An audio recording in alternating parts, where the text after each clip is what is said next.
नमस्कार, द नगरी न्यूज की खास पेशकश खबर दिन भर में आपका स्वागत है। मैं हूं ललित वर्मा। चलिए रुक करते हैं आज की बड़ी खबरों की ओर।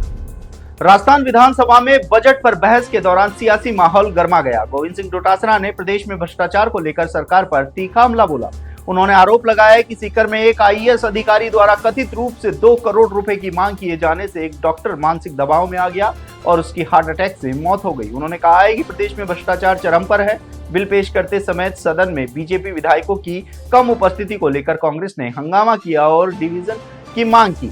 संसदीय कार्य मंत्री जोगाराम पटेल द्वारा जन विश्वास संशोधन बिल पेश करने के दौरान शोर शराबा हुआ। कृषि मंत्री किरोड़ीलाल मीणा ने फसल बीमा योजना में गड़बड़ी की एसओजी जांच की घोषणा की। वहीं कालीचरण सराफ ने नीरजा मोदी स्कूल की मान्यता रद्द करने के फैसले पर पुनर्विचार की मांग उठाई। तो वहीं पीसीसी चीफ गोविंद सिंह डोटासरा के डुप्लीकेट के सदन में आने से भी काफी चर्चाएं बनी रही। राजस्थान में पंचायत चुनाव वन स्टेट वन इलेक्शन के तहत होंगे या नहीं, इस पर स्थिति स्पष्ट नहीं है।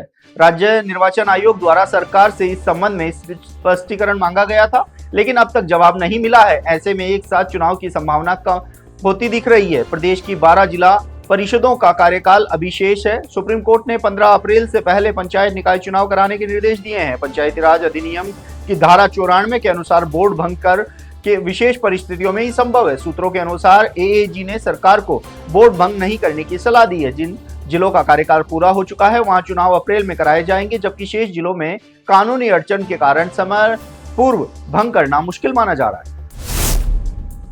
राजस्थान में गर्मी ने समय से पहले असर दिखाना शुरू कर दिया है। रविवार को बीकानेर, जैसलमेर, जोधपुर, फलौदी सहित कई शहरों में अधिकतम तापमान 30 डिग्री से ऊपर दर्ज किया गया। बाड़मेर सबसे गर्म रहा, जहां पारा 35.8 डिग्री दर्ज किया गया। जैसलमेर में 33.4, जोधपुर में 33.1, बीकानेर में 32.8 सहित अनेक शहरों में तापमान सामान्य से 4 से 6 डिग्री तक अधिक दर्ज किया गया। मौसम विज्ञान केंद्र जयपुर के अनुसार वर्तमान में मौसम शुष्क है और तेज धूप के कारण दिन में गर्मी बढ़ी है, जबकि सुबह शाम की सर्दी लगभग समाप्त हो गई है। केंद्र के निदेशक राधेश्याम शर्मा ने बताया है कि 17 फरवरी से एक पश्चिमी विक्षोभ सक्रिय होगा, जिससे जयपुर व बीकानेर संभाग के कुछ जिलों में बादल, तेज हवाएं और हल्की बारिश की संभावना है। 16 फरवरी को सर्राफा बाजार में चांदी के दाम लगातार तीसरे दिन भी गिरते हुए नजर आए। India Boolean and jewellers association के अनुसार 1 किलो चांदी 1486 रुपए सस्ती होकर 2,40,947 रुपए पर आ गई है। वहीं 10 ग्राम 24 कैरेट सोना 1333 रुपए महंगा होकर 1,54,098 रुपए पर पहुंच गया है। 29 जनवरी को सोने ने 1,76,121 रुपए और चांदी ने 3,85,933 रुपए का ऑल टाइम हाई बनाया था। तब से अब तक सोना 22,023 रुपए और चांदी 1,44,986 रुपए सस्ती हो चुकी है। हनुमानगढ़ जिले की गोलूवाला पुलिस द्वारा तार चोरी मामले में गिरफ्तार आरोपी से थाने में कथित तौर पर हुई मारपीट के मामले में अब 2 पक्ष आमने सामने हो गए और दोनों ही पक्षों ने हनुमानगढ़ पुलिस अधीक्षक कार्यालय पर प्रदर्शन कर पुलिस अधीक्षक को ज्ञापन सौंपा, जिसमें एक पक्ष का कहना है कि आरोपी अमरजीत सिंह ने थाने में पुलिसकर्मी सुनील बिश्नोई ने मारपीट की और उसका चिकित्सालय में उपचार चल रहा है। वहीं दूसरे पक्ष ने पुलिस मारपीट के आरोपों को पूरी तरीके से नकारते हुए कहा है कि आरोपी अमरजीत सिंह ने उनके सामने चोरी की वारदात स्वीकार की थी और अब गिरफ्तारी के बाद अन्य आरोपियों को बचाने के लिए कुछ लोग पुलिस पर झूठे आरोप लगा रहे हैं। इस मामले में पुलिस अधीक्षक ने दोनों पक्षों से बातचीत के बाद मामले की जांच व अन्य अधिकारी को सौंपने की बात कही। आज भारतीय जनता पार्टी अल्पसंख्यक मोर्चा के प्रदेश अध्यक्ष हामिद खान मेवाती का टोंक में अल्पसंख्यक स्नेह संवाद कार्यक्रम के तहत दौरा हुआ। शहर के विभिन्न स्थानों पर कार्यकर्ताओं ने उनका स्वागत किया। घंटाघर चौराहे पर 51 किलो की माला पहनाकर आतिशबाजी की गई।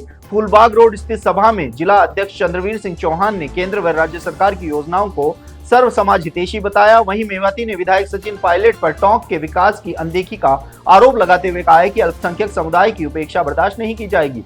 कार्यक्रम का संचालन मोहम्मद विकार खान ने किया। अंत में आभार भी व्यक्त किया।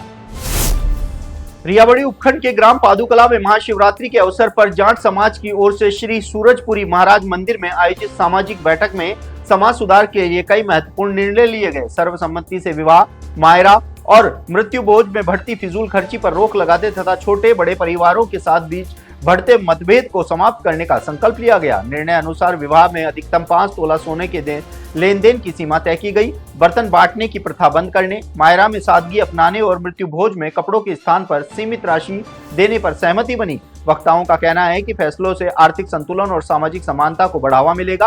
अंत में सभी ने निर्णयों की पालना का संकल्प लिया। जैसलमेर के भणियाना क्षेत्र में खेलाना गांव में सार्वजनिक निर्माण विभाग द्वारा स्वीकृत सड़क निर्माण कार्य अधूरा छोड़ दिए जाने से ग्रामीणों में भारी रोष है।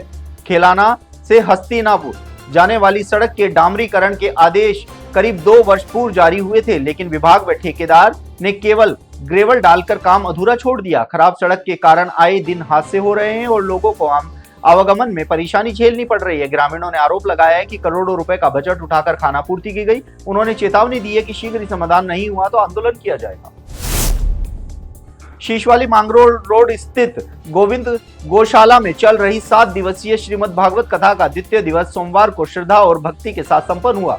पंडित रवि गौतम के सानिध्य में मुख्य यजमानों ने भागवत जी व व्यास पीठ का पूजन किया। कथावाचक ने गजेंद्र प्रस्तुति का प्रसंग सुनाते हुए ईश्वर स्मरण का महत्व बताया। कथा पांडाल श्रद्धालुओं से भरा रहा और भजनों पर भक्त झूमते नजर आए। अंत में आरती के साथ कार्यक्रम का समापन हुआ। हनुमानगढ़ जंक्शन थाना पुलिस ने रॉयल ड्रीमलैंड कॉलोनी में हुई चोरी का 72 घंटे में खुलासा कर शातिर चोर राजहंस को गिरफ्तार किया है। आरोपी ने घर के सोने चांदी के गहने चुराकर उन पर गोल्ड लोन ले लिया था। कार्रवाई रामचंद्र कस्वा के नेतृत्व में की गई। पुलिस ने आरोपी से कुछ गहने बरामद किए हैं, जबकि लोन पर गिरवी रखे आभूषणों की बरामदगी के प्रयास जारी हैं। मामले की जांच एएसआई खेमचंद कर रहे हैं। तो ये थी दिन भर की तमाम बड़ी खबरें। कल फिर से आपके साथ रूबरू होंगे, तब तक के लिए नमस्कार।